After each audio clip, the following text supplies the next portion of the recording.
कहते हैं महाराज हम बहुत दुबले पतले हैं, कोई टॉनिक काम नहीं कर रहा है, मोटे नहीं हो रहे हैं। बहुत बढ़िया दवाई है। या तो बर्रैया ततैया का छत्ता हो या बड़ी मधुमक्खी का छत्ता हो, उसमें एक कंकड़ी ऐसे ठीक से मार दो, थोड़ी देर में बिना गोली इंजेक्शन के आप मोटे हो जाएंगे। और हो सकता ज़्यादा मोटे हो गए तो जय सिया राम भी हो सकता, पधार भी सकते हैं।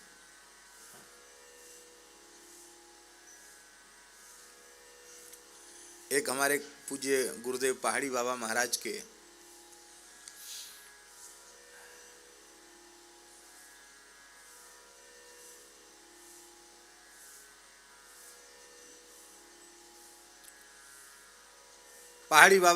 के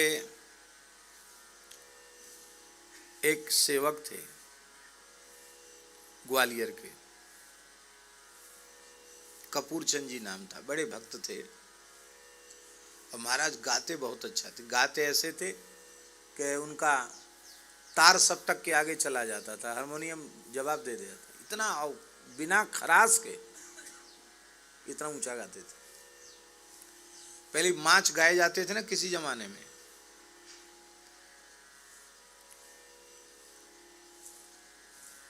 तो माच के गवैया थे वो। और नित्य उनको दाऊ जी की बूटी रोज चाहिए। राधा रमन जी में जाते थे तो पुराने गुसाई जो उनको पहचानते थे तो कपूर चंद जी गाइए।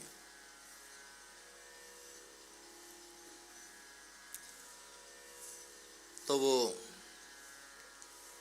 महाराज जी के तो सेवक थे ही, दास के प्रति भी बहुत भाव रखते थे। सुनकर आपको हंसी आएगी, वो भागवत जी की पोथी पर बहुत बढ़िया भांग का चूर्ण बनाते थे, बड़ी पवित्रता से अपरस में वो पुड़िया चढ़ाते थे। तो हमारे त्यागी जी बिल्कुल सावधान रहते थे पुड़िया उठाने के लिए, कपूर चंद जी पुड़िया चढ़ाएंगे। तो हम जब ग्वालियर जाते तो वो कुछ ना कुछ हमसे कहते, हजूर हजूर कहते थे। हजूर कहाँ? बोले जंगल में एक डमरू वाले हनुमान जी हैं, नृत्य कर रहे हैं हनुमान जी डमरू लेके, वहां चलो। कहा ठीक है चलो।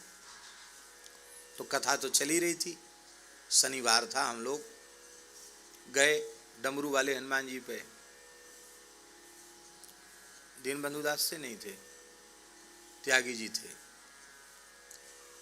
अब वो डमरू वाले हनुमान जी घोर जंगल में थे एकदम, और पथरीला सा इलाका था। वहाँ तक पैदल, मतलब गाड़ी दूर खड़ी हुई रोड पर, वहाँ से लगभग आधा किलोमीटर हम लोग पैदल चले होंगे। और दूर गाड़ी खड़ी थी पहाड़ियों पर, और उधर से हम लोग जंगली रास्ते से आए। और खूब मिठाई और फल, मेवा मिठाई फल हनुमान जी के लिए लेके गए। हमने बड़े प्रेम से हनुमान जी को भोग धराया,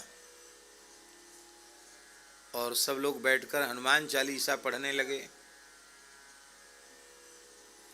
और भाई को तो धूप भी जलाई जाएगी, धूप भी जलाई गई। और ठाकुर जी की क्या लीला भगवान जाने। ऐसा बाद में सुनने में आया कि उस हनुमान जी के मंदिर की मर्यादा ये थी कि कोई महिला उसके हाथे में प्रवेश नहीं कर सकती थी। और ये ज्ञान नहीं था हम लोगों को। तो एक भगत था, उसकी गृहिणी वो थी, वो भी चली गई भीतर। तो लोगों ने तो यही कहा कि इसलिए ऐसा हुआ। और बाकी सब महात्मा थे, और वो कपूर चंद जी थे, पुरुष भक्त ही थे। दो तीन गाड़ियां थी शायद। तो एक उस बट का पेड़ था, हमारे बड़े बड़े मधुमक्खी के छत्ता लग रहे, और जैसी धूप जलाई पता नहीं एक छत्ता हनुमान जी की छत पर फड़ाक से गिरा। गिरते ही इतनी मधुमक्खियां, हजारों लाखों मधुमक्खियां टूट पड़ी। ऐसा आक्रमण किया कि डमरू वाले हनुमान जी ने सबको नचाया, सब नाचे, ऐसे ऐसे करें सब। बरसात का समय था, गड्ढों में कहीं पानी भरा था, पानी में लोग घुसे, वहां काटे मारा।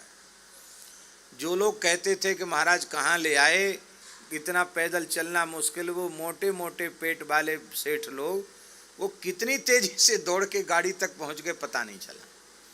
और सब मिठाई फल सब वहीं रखा रह गया, और सबके पर्स वगैरह सब, जूता चप्पल भी वहीं छूट गए सबके। कौन पहने महाराज ऐसे, केवल एक अकेले हम थे वहाँ। हम भगे नहीं, दौड़े नहीं, हमने कहा जो होना होगा सो होगा, हनुमान जी के आश्रम में बैठे, भागने से क्या होगा। और जो जो भागे सबके पीछे मक्खियां भगी। भगवान की कुछ ऐसी कृपा करुणा हुई, हमारे तो एक मक्खी नहीं हमको काटा, बैठी तो सरी, किसी मक्खी ने काटा नहीं। फिर सब हम ही ने बटोरा, प्रसाद, लोगों का सामान, तो थैला वैला सब सामान और सब भर करके गमछा में पोटरी जैसी बांध करके। कोई किसी को श्रद्धा नहीं जगी कि चलो महाराज इतना सामान लेके आ रहे हैं, हम सहायता करो। कौन सहायता करवावे उस समय, सबको मक्खियां काट रही थी। दूसरे दिन तो कथा में किसी का होठ फूला हुआ है, किसी की ठोड़ी फूली हुई है, सबको इंजेक्शन लगे। हमने कहा कपूर चंद जी, आपको हजूर दाऊ जी की बूटी इतनी शरीर में पहुंच चुकी है कि मक्खी को भी नशा आ गया होगा, उनको भी, लेकिन उनको ज़्यादा कुछ परेशानी नहीं हुई, काटा तो उनको भी, सबको काटा, दास को छोड़ के। हनुमान जी की समझ लो, हनुमान जी ने सोचा ये भागते नहीं है, अथवा जो कुछ भगवान की लीला भगवान जाने। तो ये मधुमक्खियों वाली बात भागवत जी में लिखी है। तो मधुमक्खी का छत्ता टूट पड़ता है और फिर मधुमक्खियां पीछे पड़ जाती हैं, नाकों में दम कर देती हैं, और मधुमक्खियां इसका सारा अभिमान नष्ट कर देती हैं। उन पर, मधुमक्खियों पर तोप तलवार कुछ भी नहीं चला सकते आप।